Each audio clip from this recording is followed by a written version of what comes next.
Déjà, j'aimerais faire un petit sondage. Qui a entendu parler de cette aventure, le premier tour du monde au bateau solaire?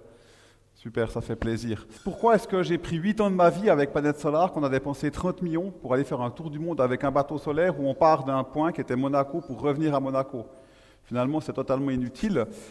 Moi, j'ai envie de vous parler de mon combat. Aujourd'hui, chaque seconde, on brûle 300 tonnes de produits fossiles. Vous imaginez, mesdames, messieurs, chaque seconde, 300 tonnes. 180 tonnes de charbon et 120 tonnes de pétrole et de gaz. Mais ça, c'est chaque seconde. 300 tonnes, 300 tonnes, 300 tonnes.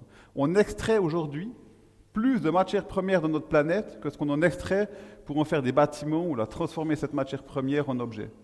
C'est schizophrénique. Et donc mon combat à moi, c'est l'atmosphère. Parce qu'il y a beaucoup de combats à mener. Le droit des femmes, la démocratie, je crois qu'on en parle beaucoup aujourd'hui. Mais l'atmosphère, c'est le contenant de tout ce qui vit sur Terre. Et en brûlant ces 300 tonnes, comme on le fait maintenant par seconde, de produits fossiles, on impacte cette atmosphère. Si on marche, l'atmosphère, c'est une couche extrêmement fine. Si maintenant on pouvait marcher à la verticale en direction de l'espace, en à peu près 2 heures, on a quasiment quitté l'atmosphère. Le 95% de l'atmosphère, c'est sur les 10 000 premiers mètres. C'est rien, c'est extrêmement fin. Et si on échoue dans ce combat de protéger le contenant de tout ce qui vit sur Terre, ben, tous les autres combats seront inutiles. Protéger les abeilles, la biodiversité, tout ça sera inutile parce qu'il n'y aura plus de contenant sur Terre. Donc mon combat à moi, c'est de me battre pour protéger notre atmosphère. Et là, je le fais de manière extrêmement pragmatique et un peu utilitariste, donc c'est un peu discutable, mais je vous expliquerai un petit peu ma philosophie après.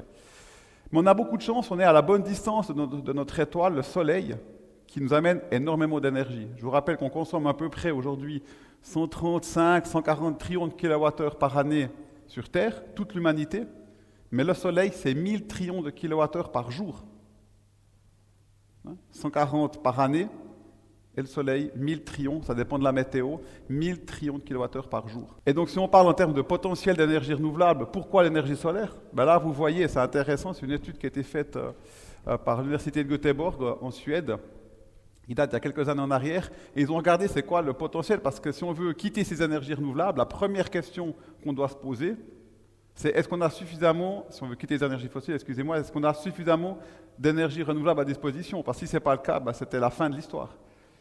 Et donc, en fin de compte, vous voyez là le potentiel des différents types d'énergie renouvelable. Vous voyez aussi en haut à droite le gap entre ce qu'on produit aujourd'hui en termes d'énergie renouvelable et ce qu'on aura besoin demain. Puis vous voyez, 2050, il nous faut à peu près 14 terawatts en continu.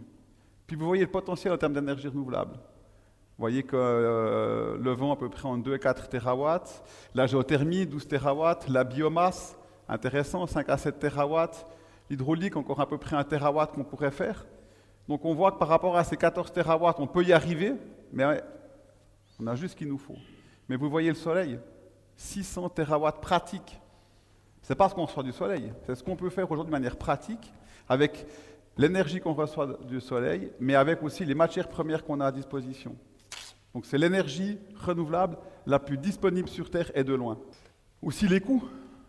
Moi, je suis passionné par l'histoire de l'énergie solaire, photovoltaïque. Les premières cellules solaires commerciales, c'est 1954, inventées aux États-Unis par les laboratoires Bell. On était à l'équivalent à l'époque, à peu près, si vous voulez acheter une cellule solaire de 1 watt, on était à $1000 le watt. $1000 le watt. Aujourd'hui, on est à 10 centimes le watt. Aujourd'hui, un panneau solaire en Suisse, on est à peu près pour 2 mètres carrés, 500 watts, on est à peu près à 50 francs. C'est moins cher que de la tuile. Vous imaginez? On est passé de $1000 à 10 centimes. 10 000 fois moins cher. 10 000 fois moins cher. J'ai envie de partager d'autres bonnes nouvelles avec vous. Alors je sais que pour mon pauvre Christian, c'est pas que des bonnes nouvelles, mais c'est comment l'énergie solaire a progressé en Suisse. Et je me souviens très bien, quand j'ai commencé avec l'aventure Planète Solar, en 2006, lorsque j'ai été présenté ce projet à plusieurs électriciens, ils m'ont tapé dans le dos, ils m'ont dit « Raphaël, le solaire, 1 franc le kilowattheure, 0,11% de solaire en Suisse. Allez, on te donne 5 000 francs, on va jouer dans ta caisse à sable et tu reviendras dans quelques temps. » Donc on était, juste pour vous revenir un peu sur des échelles, il y a à peu près 20 ans en arrière, en 2004, dans le monde, on installait à peu près 650 mégawatts de nouvelles installations solaires dans le monde. Cette année, en Suisse, on va en poser 1800. 1,6 giga de nouvelles installations solaires. Donc on va faire quasiment 3 fois plus que ce qu'on faisait dans le monde il y a 20 ans en arrière. Ce qui est intéressant, c'est que même les plus fous, les scientifiques, des Christophe Baïf, qui sont des passionnés d'énergie solaire, en 2004-2005, ils annonçaient que d'ici 2030, peut-être on ferait 10%. Ben, vous voyez, tout a changé. Ça, c'est dans le monde. Cette année, en 2024, on va probablement installer 650 gigawatts de nouvelles installations solaires. Donc c'est gigantesque. C'est bien plus que des pronostics des plus optimistes du domaine de l'énergie solaire. Et puis, et ça c'est encore une meilleure nouvelle, ça c'est à peu près, ça va être l'évolution de la consommation d'énergie dans le monde. Donc vous voyez que l'électricité, bien sûr elle augmente, parce qu'on se décarbone, on électrifie notre société, mais la bonne nouvelle, et moi je trouve ça complètement incroyable, vous voyez que le pronostic pour 2030, c'est qu'à peu près 23% de l'énergie totale dans le monde sera produite par de l'énergie solaire. C'est complètement incroyable, et ça c'est les super nouvelles. On va installer, parce qu'on... quand on dit 650 gigawatts de nouvelles installations solaires, ça représente l'énergie, en termes d'énergie, 100 centrales nucléaires. 100 centrales nucléaires. Alors que cette année, une seule centrale nucléaire va démarrer dans le monde. J'ai envie de vous parler aussi un peu de nos différentes aventures qu'on a pu vivre avec Planète Solar. Une en particulier, il faut savoir qu'à bord de Planète Solar, on avait 2 technologies. La technologie grand-papa, celle qu'on trouve depuis un siècle dans tous les bateaux, donc des systèmes de pompe à eau, des toilettes, les douches, des systèmes mécaniques, et tout ce qui était high-tech. On avait 1,3 MWh de batterie à bord. C'était à l'époque probablement la plus grande batterie civile du monde. Mais imaginez, mesdames, messieurs, que tout ce qui était high-tech, de Monaco jusqu'à Monaco, a fonctionné sans aucun problème.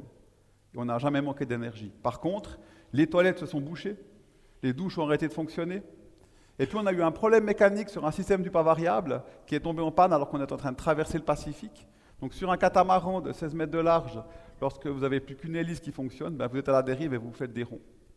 Alors que les systèmes solaires fonctionnaient parfaitement et que les batteries étaient pleines d'énergie. Et c'est là qu'on a risqué d'échouer pour la première fois. Mais non pas à cause d'un système high-tech qui ne fonctionnait pas, non pas parce qu'on manquait d'énergie, comme tout le monde nous l'avait prédit. On nous avait traité d'enclume solaire, de maladroit, de fer à repasser, mais à cause d'un système mécanique qu'on trouve sur n'importe quel navire. Alors c'était un des moments les plus difficiles de notre expédition, parce qu'il a fallu faire une réparation de fortune. On a pu revenir par nos propres moyens jusqu'à Bora Bora, et après on est resté bloqué 3 semaines là-bas avec les danseuses polynésiennes, et là c'était vraiment un moment terrible pour tout le monde à bord. C'était vraiment très très difficile, comme vous pouvez l'imaginer. Notre nouvelle aventure aujourd'hui, c'est Solar Stratos. L'objectif, c'est d'aller tenter de rejoindre la stratosphère en avion solaire, d'aller le plus haut possible, de battre le record d'altitude avec un avion électrique et solaire. C'est le rêve d'Icare. Mais pourquoi on fait ça? C'est parce qu'on veut démontrer que l'énergie solaire, non seulement l'électrification, elle peut remplacer les énergies fossiles, mais on peut aussi aller au-delà de ce qu'on fait avec des énergies fossiles. Et il y a une chose que peu de gens comprennent, c'est que qu'est-ce qui se passe lorsqu'on monte avec un avion qui fonctionne avec un moteur à combustion en altitude? Il nous faut bien sûr du carburant, c'est de l'essence, mais qu'est-ce qu'il faut pour un moteur de combustion? Là, je vous interroge. Qu'est-ce qu'il faut d'autre? L'oxygène. Et qu'est-ce qui se passe lorsqu'on monte en altitude avec un moteur thermique? Il y a moins d'oxygène, on perd à peu près 50% de rendement tous les 5000 mètres. Donc à 10 000 mètres, on n'a plus que 25% de rendement, à 15 000, plus que 12% à disposition. Alors qu'avec énergie solaire et un moteur électrique, il n'a pas besoin d'oxygène. Première voiture qui s'est déplacée sur la Lune, ce n'était pas une voiture thermique. Impossible. Donc on maintient les mêmes performances, et l'énergie solaire, elle a cet avantage que si on monte en altitude, il fait plus froid, donc les panneaux solaires fonctionnent mieux, on gagne à peu près 3% par 10 degrés, donc on a entre 30 degrés lorsque vous êtes au niveau de la mer sur l'équateur et moins 60 dans la stratosphère, quasiment 100 degrés de moins, donc 30% de rendement relatif en plus, et plus d'énergie. On a 1000 watts par mètre carré au niveau de la mer, mais lorsqu'on est dans la stratosphère, on a 1360 watts par mètre carré, 35% d'énergie en plus.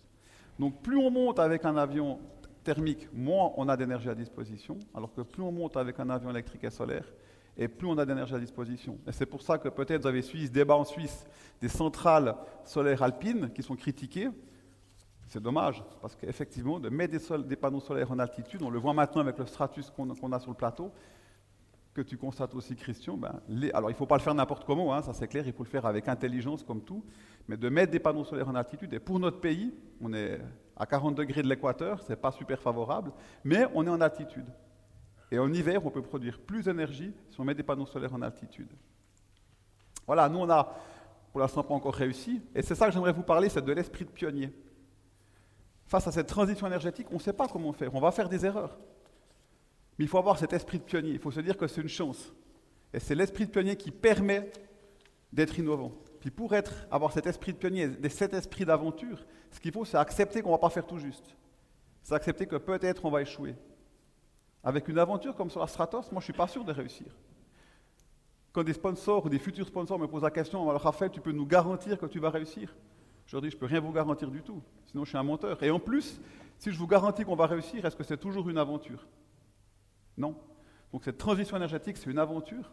Et pour un pays comme pour nous, la Suisse, où on n'a pas d'énergie fossile à disposition, au-delà des questions environnementales, c'est une chance incroyable. C'est une chance de montrer ce qu'on sait faire, de montrer notre technique. On a fait des barrages, la Grande Dixon dans les années 50. Imaginez combien il fallait être pionnier pour le faire. Aujourd'hui, on peut recommencer à être pionnier. Alors oui, Christian,